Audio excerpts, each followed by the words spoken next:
요한복음 21장 15절에서 17절까지 말씀입니다. 요한복음 21장 15절에서 17절까지 말씀.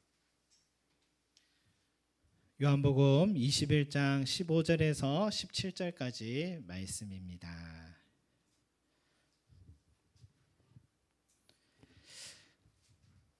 찾으신 줄 알고 우리가 한 목소리로 함께 올려드리겠습니다. 시작. 그들이 조반 먹은 후에 예수께서 시몬 베드로에게 이르시되 요한의 아들 시몬아 내가 이 사람들보다 나를 더 사랑하느냐 하시니 이르되 주님 그러하나이다. 내가 주님을 사랑하는 줄 주님께서 아시나이다. 이르시되 내 어린 양을 먹이라 하시고 또 두 번째 이르시되 요한의 아들 시몬아 내가 나를 사랑하느냐 하시니 이르되 주님 그러하나이다. 내가 주님을 사랑하는 줄 주님께서 아시나이다. 이르시되 내 양을 치라 하시고 세 번째 이르시되 요한의 아들 시몬아 내가 나를 사랑하느냐 하시므로 베드로가 근심하여 이르되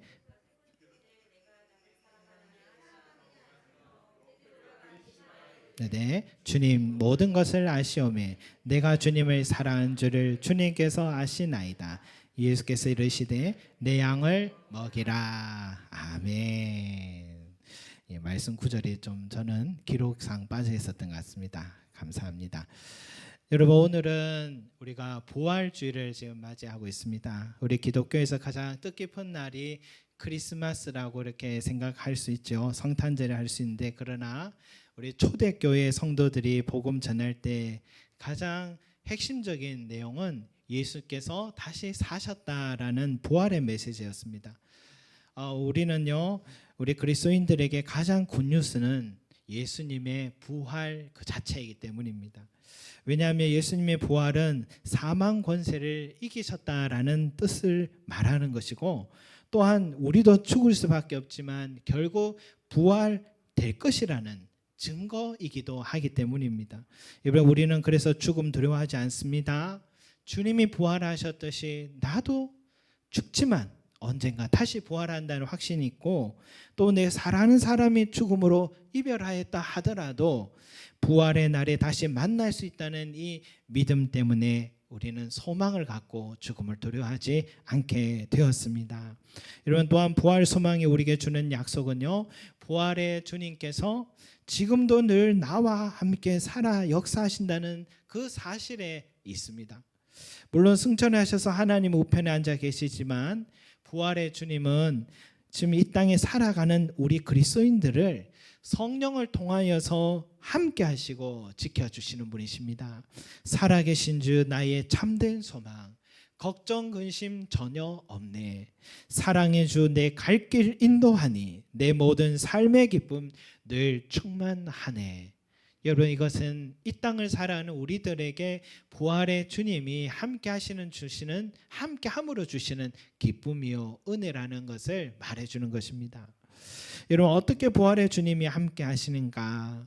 때로는 부활의 주님이요 이 땅에 함께 하시면서 놀라운 기적을 베풀어 주십니다. 베드로가 성전 미문에 있는 안진뱅에게 뭐라 했습니까? 내게는 금과 은도 없지만 내게 있는 것을 내게 주노니 나사렛 예수 그리스도의 이름으로 일어나 걸어라 해서 여러분 안진뱅의 발목에 힘이 들어가고 일어나서 걷기도 뛰기도 한 사건이 있었지 않습니까? 그것은 베드로가 일으킨 게 아니라 이 나사렛 예수 그리스도의 이름이 일으킨 것입니다. 그래서 바로 부활의 주님은 지금 이 땅에서도 병든 자들 또 불치병들 다 주님께서는 낫고 일으킬 수 있는 기적을 베풀어 주시는 것입니다. 때로는 낙심 속에 살아가던 사람에게요 소망을 불어넣어 주십니다. 엠마오로 내려가던 두 제자가 그 얼굴에 빛이 어두웠다고 했잖아요. 그죠? 그 얼굴에 슬픈 빛을 띠고 있었다라는 것은 사람이 얼굴에 나오잖아요. 낙심하고 좌절하고 절망하면 그 얼굴에 낯빛을 보면 슬픈 얼굴을 하고 있어요. 그런데 그들에게 부활의 주님이 다가가셔서 주님의 말씀을 전해주시니까 그들의 눈이 밝아지고 마음이 뜨거워지고 소망의 사람으로 변한 것, 이것도 부활의 주님을 만난 역사인 것입니다. 또 여러분, 부활의 주님은요, 그리스도인들을 핍박하던 바울에게도 찾아가셔서 사울아 사울아 내가 왜 나를 핍박하느냐 하시고 부활의 주님을 바울이 인생에 만나게 되니까 예수 그리스도를 믿는 사람을 핍박하던 사람이 뭐예요? 최고의 사도요, 복음 전거자요, 순교자로 변화된 이 변화, 인격적인 변화, 가치관의 변화, 이것이 부활의 주님을 만난 사람이 일어나는 것입니다. 좀처럼 변하지 않을 것 같은 그런 사람도 부활의 주님을 만나면 변하는 것입니다.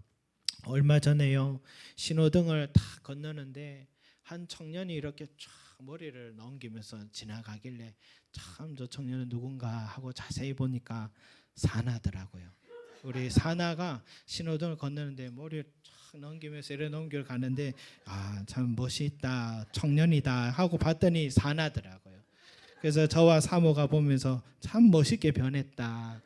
외모만 변한 게 아니라 그 인격도 많은 포함해서 정말 많은 변화가 우리 사나에게 있음 보면서 부활의 주님께서 듬직한 모습으로 이렇게 변화시켜 주셨구나 하는 것을 보게 됩니다.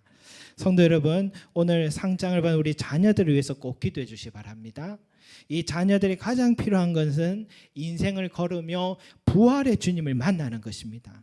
기르다 보면 혹시나 엇나갈까 걱정도 되고요, 노심초사합니다. 그러나 오늘도 우리와 함께 하시는 부활의 주님께서 저와 여러분들의 삶을 지켜주셨듯이 우리 자녀들의 걸음도 인도해 주실 것을 믿으시기 바랍니다.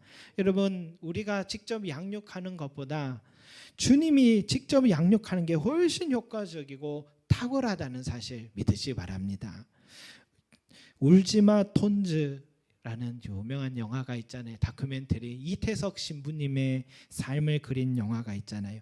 저도 처음부터 끝까지 보지는 못했지만 달락달락 좀 보니까 우리 이태석 신부님이 아프리카 남수단 지역의 톤즈라는 아주 작은 마을에 가서 7년 동안 의료인으로 봉사를 하다가 그들의 삶과 육체를 보담아주고요, 꿈이 없는 그 아이들의 악대부를 만들어서 또 공연을 하게 하면서 아이들의 꿈과 소망을 이렇게 만들어준 그런 사역을 했어요.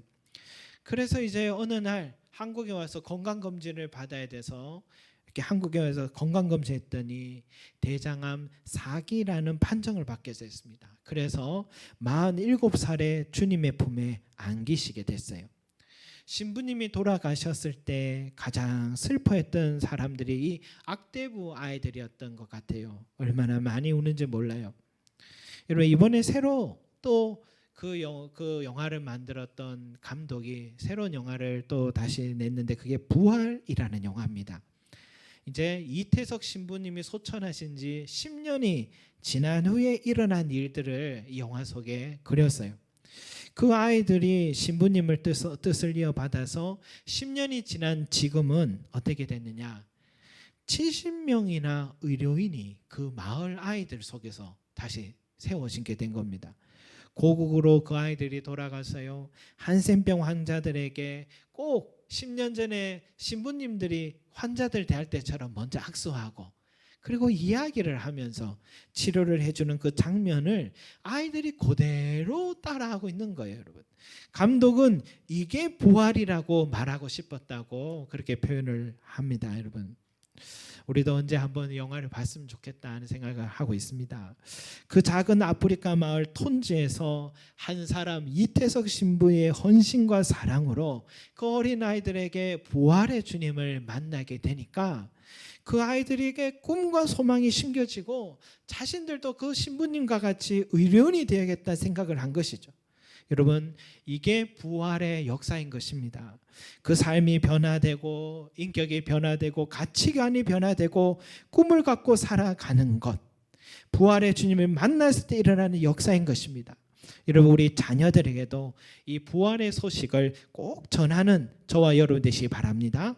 또 부활의 주님께서 직접 바른 길로 갇힌 인생을 변화시켜 주실 것이고요, 내 사랑하는 사람들에게도 이 부활의 소식을 전하시기 바랍니다. 아무리 내 인생에 바닥을 친 인생이라 할지라도 생명의 주님은 그 삶을 반드시 일으켜 주시고 회복시켜 주시는 부활의 주님인 것을 믿으시기 바랍니다. 그래서 우리는요, 예수님의 부활을 전해야 하는 것입니다. 예수님의 부활 사건은 2000년 전에 있었던 사건이 아닙니다. 그때만 있었고 그 사람들에게 영향을 미친 게 아닙니다. 여러분, 오늘을 살아가는 저와 여러분들의 삶에 실제적인 영향을 미치는 소망의 소식이다라는 것을 여러분 믿으시고, 날마다 예수 다시 사셨습니다, 예수 부활하셨습니다 하며 전하시는 저와 여러분 되시기 바라겠습니다. 여러분, 오늘 말씀에 들어왔어요. 오늘 말씀에 그 부활의 주님이 여러 사람들을 만나신 과정이 있는데, 세 번째로 나타나신 장면이 오늘 말씀이에요. 베드로와 다른 제자들 7명이 주님을 배반한 것이 면목이 없어서, 십자가 달리실 때 도망간 게 면목이 없어서 자괴감에 나는 자격이 없다 생각하고 다시 고향 갈릴리로 돌아가서 어부가 되기로 했습니다. 그런데 밤새도록 고기를 잡아봤지만 빈손이었어요. 새벽에 육지 가까이로 노를 저으면서 오는데 육지에서 한 목소리가 들려요.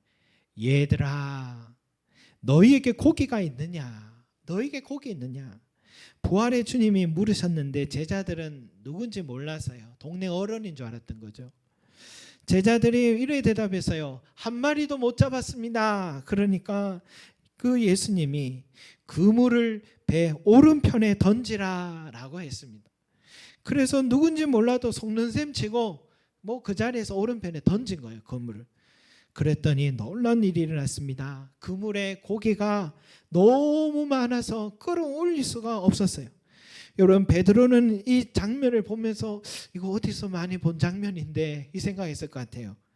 이전에도 그때도 예수님이 깊은 곳으로 가서 그물을 던지라 해서 던졌더니 그물이 찢어질 만큼 많이 잡았던 그때가 있었지 하고 있는데, 바로 옆에 요한이 주님이시다 이 말에 베드로가 얼마나 놀랐는지 그 자리에서 벗고 있던 옷을 다시 입더니 얼른 물속으로 뛰어들었습니다. 왜 물속에 뛰어들었는지 저도 잘 모르겠어요. 아무리 봐도 빨리 예수님 만나려고 헤엄치려고 그랬는지 당황을 해서 그랬는지 물속에 뛰어들었어요. 여러분, 베드로는 항상 돌발적인 사람이긴 했잖아요. 그렇게 잡은 물고기를 세어보니까 물고기가 153마리입니다. 여러분, 153마리가 별거 아닌 것 같은데 갈릴리의 물고기는 한 이만한 것 같아요. 이런 물고기를 153마리 잡은 거예요. 그렇게 부활의 주님은 그 잡은 물고기를요 가져오라 하더니 직접 구워주시고 떡도 구워서 밤새 잡는다고 수고한 제자들에게 직접 아침을 조반을 차려서 아침 식사창을 차려서 제자들에게 주신 것입니다. 여러분, 제자들의 그 상을 받았을 때 기분 어땠겠어요? 부활의 주님을 다시 만난 게 너무 기쁘고 또 이 상까지 우리를 차려주시니 고맙기도 한데, 한편 배신한 사람의 입장에서는 그 자리가 가시방석 같지 않았을까 싶어요. 떡은 돌을 씹는 심정 같았고 또 고기는 주셨는데 목에 가시가 걸릴 것 같은 그런 어려운 시간이었을 것 같아요. 그래서 어느 신학자는 이 장면을 이렇게 표현합니다. 밤새도록 외도하고 아침에 돌아온 남편에게 상을 차려주는 아내의 모습이다 라고 표현을 했습니다. 정확한 표현 같아요. 그러니 그 식사 자리에는 서로 아무 말도 하지 않아요. 아무 말도 못해요. 그리고 식사를 다 마친 후에 예수님이 베드로에게 이렇게 갑자기 운을 떼십니다. 요한의 아들 시몬아, 내가 이 사람들보다 나를 더 사랑하느냐? 그러니까 베드로가 주님, 그러하나이다. 내가 주님 사랑하는 줄 주님께서 아시나이다 라고 했습니다. 그러니까 예수님이 내 어린 양을 먹여라. 그런데 또 예수님은 요한의 아들 시몬아, 내가 나를 사랑하느냐? 그러니까 베드로가 주님, 그러하나이다. 내가 주님 사랑하는 줄 주님께서 아시나이다 하니까 내 양을 치라. 그런데 또 세 번째로 주님이 베드로에게 요한의 아들 시몬아, 내가 나를 사랑하느냐? 또 물으셨어요. 그러니까 베드로가 근심하기 시작했답니다. 근심할 만하죠. 왜 또 물으셨을까? 나를 못 믿어서 그러실까? 그럴 만도 하지. 내가 3번이나 부인을 했으니 3번이나 다시 묻는 것도 어쩌면 당연한지도 몰라. 그래도 내 마음 아시는 주님께 이렇게 대답합니다. 주님, 모든 것을 아시오매 내가 주님을 사랑하는 줄 주님께서 아시나이다 했더니 주님은 그때도 똑같이 내 양을 먹이라 라고 말씀하셨어요. 여러분, 오늘 이 대화를 보면 예수님이 왜 이 먼 갈릴리까지 왔는지 알 수 있죠. 예수님은 베드로를 만나기 위해 온 것입니다. 그리고 그에게 주님의 어린 양, 그 어린 양을 맡기기 위해서 찾아오셨다는 것을 우리는 알 수가 있습니다. 우리는 질문하지 않을 수 없어요. 부활의 주님께서 왜 하필이면 3번이나 부인한 베드로를 왜 찾아오셨을까? 그리고 왜 생명처럼 여기시는 그 소중하게 여기시는 주님의 어린 양들을 왜 자격 없는 베드로에게 맡기셨을까? 사람이요, 한 번 속지 2번 속을 필요는 없잖아요. 여러분들이 누군가 같이 동업을 했는데 사업장이 정말 어려울 때 등을 돌렸다 생각해 보세요. 그런 사람 2번 다시 함께 하자고 말할 수 있겠습니까? 그런데 왜 예수님은 그런 사람을 다시 찾아와서 묻지도 따지지도 않고 내가 나를 사랑한다면 내 어린 양을 먹이라 하시면서 맡기셨을까? 여러분, 주변에 사람 없어서 그랬을까? 아무리 사람 없어도 혼자 일하면 이랬지 등 돌린 사람을 다시 데리고 일한다는 것은 옳지 않은 것입니다. 그런데 여러분, 왜 이 귀한 사명 맡긴 것일까? 그런데요, 예수님의 이 잘못되어 보이는 이 선택은 옳았다라는 것을 시간이 지나면 알 수가 있습니다. 세월이 흐르니까 베드로가요, 그 모든 사도들 중에 수장이 되어서 예루살렘 교회의 탁월한 지도자가 되어서 그가 설교를 할 때 3,000명이 회개하고 5,000명이 회개하고 성령이 임하는 역사가 일어나고, 그가 손을 얹으며 앉은뱅이가 낫기 시작하고 눈먼 자가 눈을 뜨고 심지어 죽은 자도 살아나는 기적이 일어나기 시작하고, 예루살렘 교회의 수장으로서 최초의 공회를 열어서 최초의 그 공회 회의는 결과가 이겁니다. 율법의 할례가 없어도 예수 그리스도를 믿기만 하면 성령을 받고 구원을 얻을 것이다. 이 결론 때문에 저와 여러분도 이제 예수님을 믿는 겁니다. 아니면 우리도 유대 율법을 지켜야 됐던 거예요. 이런 결정, 온 세상 열방에 복음이 전파되는 이 교두보의 역할을 한 사람이 베드로였어요. 그리고 그는 로마 네로 황제 치하 때에 예수님과 같이 내가 어떻게 십자가에 질 수 있습니까? 하고 거꾸로 십자가를 지고 순교를 한 사람이 베드로가 된 것입니다. 여러분, 오늘 3번이나 고백한 것처럼 진심으로 주님을 사랑했던 사람이 베드로였고, 그에게 맡겨진 어린 양들을 잘 돌보고 양육해서 2000년이 지난 지금 오늘 우리의 이 자리까지 온 세상에 주님의 어린 양들이 모여있는 교회가 든든히 세워진 그 일을 이 베드로를 통해서 이루신 것입니다. 배신자였던 인생에, 실패자였던 그 인생에 주님이 다시 찾아가서 그 베드로에게 직접 찾아가서 다시 그에게 귀한 사명을 맡겨주신 부활의 주님의 판단이 옳았음을 교회의 역사는 증명해주고 있습니다. 여러분, 이런 경우가 또 있나요? 마가 요한이 바로 그런 사람입니다. 여러분, 마가복음의 저자 마가, 그는 바나바의 조카였어요. 마가는 집이 다락방이 있어서 최후의 만찬을 마가의 집에서 했을 정도니까 그는 부유한 집안 사람입니다. 고생하지 않았던 사람이에요. 마가복음을 쓴 것을 보니까 그는 교육을 받은 배운 사람이었어요.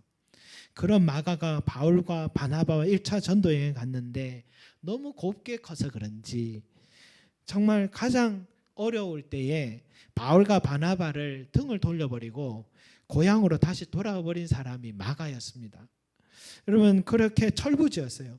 그래서 2차 전도여행을 바울과 바나바가 또 떠날 때에 두 사람이 갈라지고 싸우게 된 이유가 바로 이 마가 때문입니다. 바나바는 마음이 좋아서 우리 조카 마가 다시 한번 기회 주자 했고, 바울은 안 된다, 그런 한번 등 돌린 사람은 또 등 돌릴 것이다, 그렇게 얘기했고, 그렇게 해서 두 사람이 결국 갈라졌습니다. 그런데 바울의 서신 중에 디모데후서가 바울이 가장 노년에 쓴 편지거든요. 그 디모데후서의 마지막 편지에 그거는 이런 말을 해요. 바울이 디모데가 너무 보고 싶어서 너는 어서 속히 내게로 오라 라고 했습니다. 그런데 그 다음 이런 말이 있어요. 내가 올 때에 마가를 데리고 오라 라고 했습니다. 마가 하면 다시는 안 볼 사람처럼 됐던 그 바울 아닙니까? 어떻게 인생의 마지막 시간에 마가를 또 보고 싶다라고 말할까? 그 다음에 이렇게 또 말합니다. 마가를 데리고 오라. 그가 나의 일에 유익한 사람이라 라고 했습니다. 가장 어릴 때 떠난 사람인데 어떻게 유익한 사람이 되었을까요? 분명 마가는요, 인생에 참 돌이킬 수 없는 실수도 했던 사람이에요. 그러나 이 2차 전도 여행 때 바울은 거절해서 따라갈 수 없었으나 그는 자신을 믿어준 바나바와 함께 전도행을 다시 떠난 사람이 또 마가입니다. 골로새서 4장 10절에 보면은 마가가요 다시 바울의 또 동력자가 돼요. 그리고 바울은 마가를 그때에 어느 정도였냐면 바울이 감옥에 갇힐 때 마가도 같이 감옥에 갇혔다고 기록되어 있습니다. 바울은 마가를 새롭게 보게 된 계기가 됐어요. 많은 사람들이 처음에는 잘하다가 나중에 다 떠나는 일들이 참 많아. 바울이 그런 기록이 있는데 끝까지 자기와 함께 해준 사람이 마가가 되었던 거예요, 여러분. 마가는 마지막에요, 이제는 베드로의 동력자도 되었습니다. 심지어 베드로는 마가를 향해 내 아들 마가라고 표현했을 정도입니다. 여러분, 신학자들은 마태, 마가, 누가, 요한 이 사복음서 중에 가장 먼저 쓰여진 성경책을 마가복음이라고 말합니다. 왜냐하면 모든 복음서들이 자세히 살펴보니까 다 이 마가가 쓴 복음서를 기초로 해서 쓰여졌다는 증거들이 여러 군데 나오고 있거든요. 마가복음서를 그래서 첫째 복음서라고 그렇게 부르기도 합니다. 여러분, 우리는 부활의 주님께서 왜 베드로에게 다시 찾아오셨는지 생각해 봐야 돼요. 부활의 주님을 다시 만난 베드로는 어떻게 이런 변화가 일어났는지 한번 분별해 봐야 돼요. 인간적으로는 다시 같이 일하면 안 될 사람 마가, 요한이 어떻게 바울에게 유익한 사람이 변화됐고 어떻게 베드로에게 아들로 불리며 귀한 일꾼이 되었는지 생각해 봐야 합니다. 사랑하는 성도 여러분, 참 연약하고 참 말한 것도 지키지도 못하고 쉽게 배신하고 작은 충동에도 마음이 흔들렸던 이 베드로와 마가도요, 부활의 주님을 만난 후부터는 전혀 새로운 사람이 되었듯이 생명의 주인이신 부활의 주님이 내 인생에도 찾아와 나를 만나주시면 나도 변화된다는 사실을 믿으시기 바랍니다.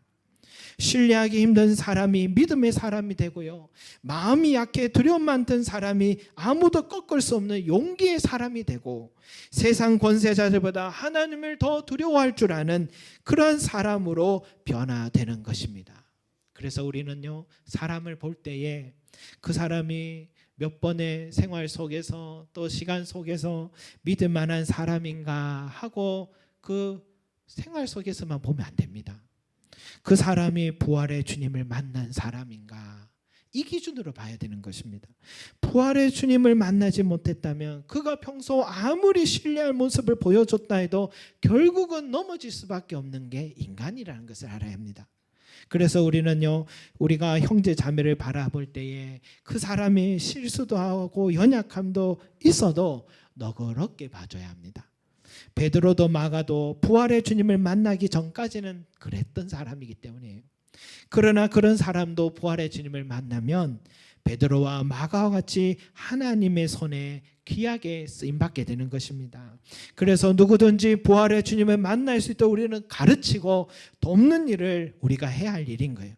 전혀 자격 없던 사람인데도 내 양을 먹여라, 내 양을 치라고 부탁하신 것은 베드로에게만 하신 주님의 부탁이 아니라 우리 자신, 저와 여러분에게도 동일하게 하신 부탁인 것입니다. 왜? 베드로에게 천국의 열쇠를 줬고 너의 터 위에 교회를 세운다 했으니 베드로에게 주신 그 사명은 베드로 터 위에 세워진 교회에 주신 사명이요, 교회인 저와 여러분에게 주신 사명인 것입니다. 그래서 성경에 뭐라 합니까? 건축자의 버린 돌이 모퉁이 돌이 되었느니라 라고 했잖아요. 건축자가 돌을 뭐 모르고 버렸겠습니까? 딱 보면 쓸만한 돌인지 못 쓸 돌인지 아니까 버렸겠죠. 못 쓸 돌인 걸 알면도 버렸는데, 그러나 우리 주님의 눈에는 주님 그렇게 보이지 않는다는 것입니다. 주님은 가난한 자, 소외된 자, 손가락질 반 자, 상처로 얼룩진 자, 병든 자, 귀신 들린 자 모두 다 주님의 손에 잡히면 귀하게 사용받는다는 사실을 믿으시기 바랍니다. 저와 여러분들 다른 형제 자매를 볼 때도 그렇지만 나 자신도 그렇게 보시기 바랍니다. 나 자신도 가치 없다 생각하지 마시기 바랍니다. 우리도 부활의 주님을 만나면 부활의 주님의 손에 잡히기만 하면 베드로와 같이, 마가와 같이 주님의 교회를 위하여, 주님의 나라를 위하여 값진 인생으로 쓰임받게 될 줄 믿습니다. 기도드리겠습니다. 사랑과 은혜가 많으신 우리 아버지 하나님, 이 베드로도 이렇게 실수했고 연약했고 정말 뒤돌아볼 수 없는 그런 사람이었음에도 불구하고 주님은 그에게 찾아가 너 왜 그랬니? 너 그때 그럴 수 있니? 이런 질문하지 않으시고 지금 네가 나를 사랑한다면 내 양을 먹이라. 지금 오늘의 모습을 보았고 앞으로의 가능성을 봐주어서 그 부활의 주님을 만남으로 우리 베드로가 너무나도 하나님께 귀하게 쓰임받는 인생이 되었습니다. 마가도 그런 실수를 했던 사람이나 이렇게 사복음서 중에 첫째 복음서를 썼을 만큼 바울의 사역과 베드로의 사역에 유익한 자가 되었고 자식처럼 여겨질 만큼 충성 다한 사람이 된 것은 그의 인생에 예수 그리스도 부활의 주님을 만났기 때문인 줄 믿습니다. 오늘 이 자리에 있는 우리 귀한 성도들과 우리 사랑하는 자녀들 모두에게 주여 부활의 주님이여 다가와 주시고 만나 주시옵소서. 내 인생에 찾아와 주시고 주님의 오늘 이 사명을 우리가 감당하려고 할 때에 놀라운 역사들이 일어날 수 있게 도와주시옵소서. 우리의 경험과 지식과 우리 가진 은사와 재능과 기질을 의지하지 말게 하시고 나와 함께 하시는 부활의 주님으로 인하여서 변화받고 새 사람이 되어서 주님께 영광 돌리는 우리 형제 자매들이 되게 하시고 나 자신이 될 수 있기를 간절히 원합니다. 부활의 주님과 동행하는 우리 귀한 성들이 되게 하여 주시옵소서. 감사드리며 예수 그리스도 이름으로 기도드립니다. 아멘.